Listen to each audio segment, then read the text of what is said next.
In a world full of egg shortages, you should just live below your means. Howdy, hey bays. Evie Aswiti here. Welcome back to my channel. I read in the news the other day that there was an egg bandit, like literally someone that steals eggs. But in this case, these eggs that was stolen were worth thousands of dollars. That's a lot of eggs. I'm on a no-buy challenge this year in 2025. I've decided that I'm not going to be spending money in certain categories. Seeing that eggs and other necessities are so expensive, I think I'm on the right track. Today, we're going to get into my no-buy challenge of 2025 and what a no-buy is, a low buy, or just not spending your money when you don't need to spend your money. So I wanted to get into that topic today just to kind of get your mind right and to get your wallet right, because a lot of things as I've gotten older aren't worth my dollar. I kind of want to get into this philosophy since we're still in the beginning of the year, and maybe this could be helpful for you if you're considering to go on a no buy as well. So what is a no buy? A no buy is basically you're not buying anything of a certain category that you're, abstaining from for a set amount of time. For me, I'm doing the whole 2025 year. I have certain categories that I'm not buying. I think this is something that I think is kind of popular or trendy right now because it's like New Year's resolutions. It's like February now. But at this point, I think it's actually a necessity. Like, I didn't realize how expensive food has gotten so quickly. Like when you compare how much food was a year ago versus how much food is now. And I think that eggs have been in the news lately because of a flu going on and different recalls and all the things. As much as people need to be careful and obviously don't eat anything that's recalled, I think this says a lot about the state of our priorities right now. That's aligning with the economy and priorities with the economy. And at a micro level, my priorities with my wallet. A no buy is something that I am standing beside and I know is going to level up my life because I feel like in my past life I was legit kind of a spendaholic, and I don't know if I want to like remain that. Sorry, I had to like curl my throat. I don't want to remain a spendaholic, so yeah. So what am I actually not spending my money on? So my no buy started January 1st and it's ending December 31st, 2025. I have a few rules, but there might be a lot of rules to some people or not that many rules for other people. So my rules of money that I can spend is obviously my bills, gas, groceries, so including eggs that are short right now, dinner out once a month or takeout once a week, and gifts for loved ones. Those are the things that I'm allowing myself to spend money on. Now, things that I'm like not trying to spend money on is like Uber Eats, DoorDash, like those things, absolutely not. Fast food, absolutely not. Skincare, makeup, purses, shoes, and clothes.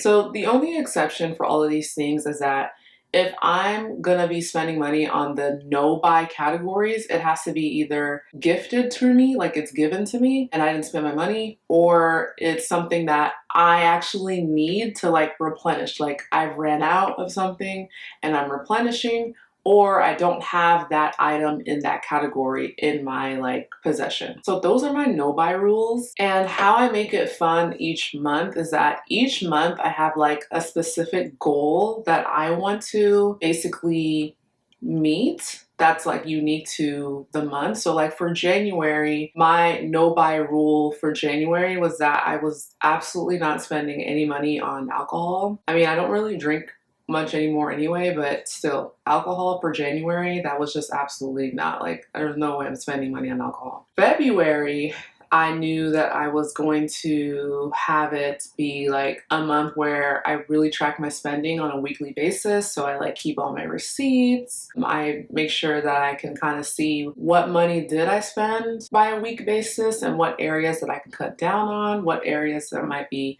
a green flag or a red flag. So I do like per month that I can add different goals that are reaching my overall big goal. So that's my no buy for 2025.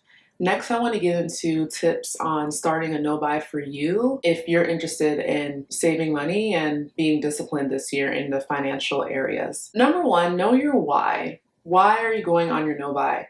For me, I'm not going on a no buy because of eggs being expensive or people are out here stealing eggs or bird flu. I'm going on a no buy because I really want to be in charge of like my financial literacy. A lot of things that I thought I had to buy in the years past didn't really give me as much validation as I'd like. Like, I feel like there's a lot of things that I have that I spent money on. I felt the novelty of it and the novelty worn off, so I don't need to overindulge in those areas as much anymore. This year I have some personal goals that I would like to hit, and I believe going on a no buy would help me be disciplined in that area, and also to just be able to kind of wonder if I can say no to something really cute or something really trendy or something that's going viral on TikTok and I'm feeling influenced to buy it, you know? Now that you know what your why is, figure out what's realistic for you. So can you actually for real do a no buy? Like, can you do a no buy? Some people can't do a no buy for a whole year.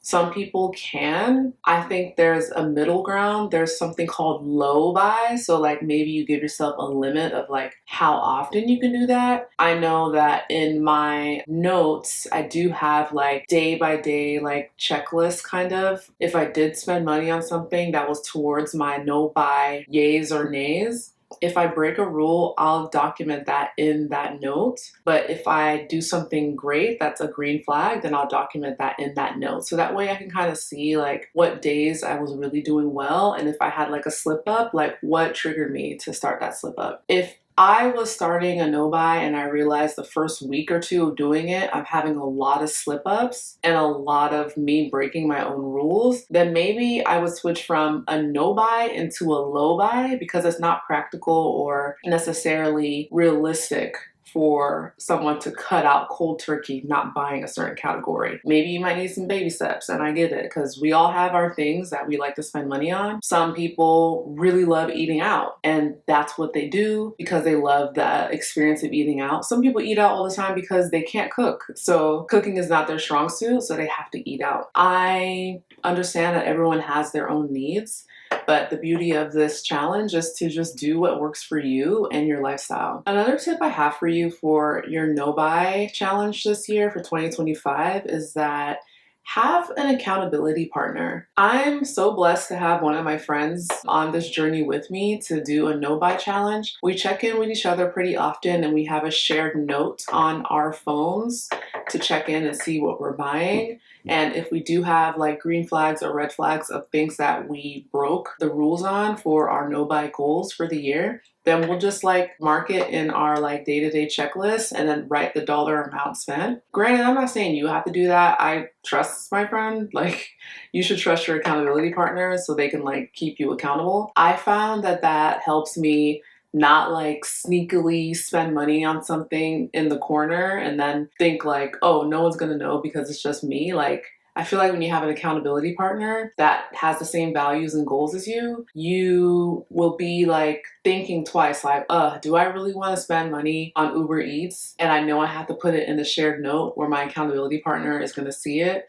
But also for me, like, am I gonna be proud of myself for getting that Uber Eats order with the service charges and the delivery charges hitting my bank account? Probably not. Probably get in the car and go get it yourself. Probably scrap all of that and use the groceries you have and cook a meal. You know, like that's kind of the things that we do when we build discipline. So having an accountability partner really helps. And finally, living below your means is really a good sense of self-care. I know that we're influenced to spend so much money on the newest thing, the latest thing, because it thinks, well, it'll make us prettier or skinnier or richer or what have you. But I'm telling you right now, living below your means and having the things that you need taken care of is absolutely imperative. Like, it's a self-care ritual. And I think we talk about self-care like going to the spa, going shopping, you know, all the things, getting our nails done. When it comes to self-care in our financial side, our financial literacy, self-care in our mind, that's not talked about enough. And I think this challenge of a no buy for me is absolutely going to change my perspective on a lot of things and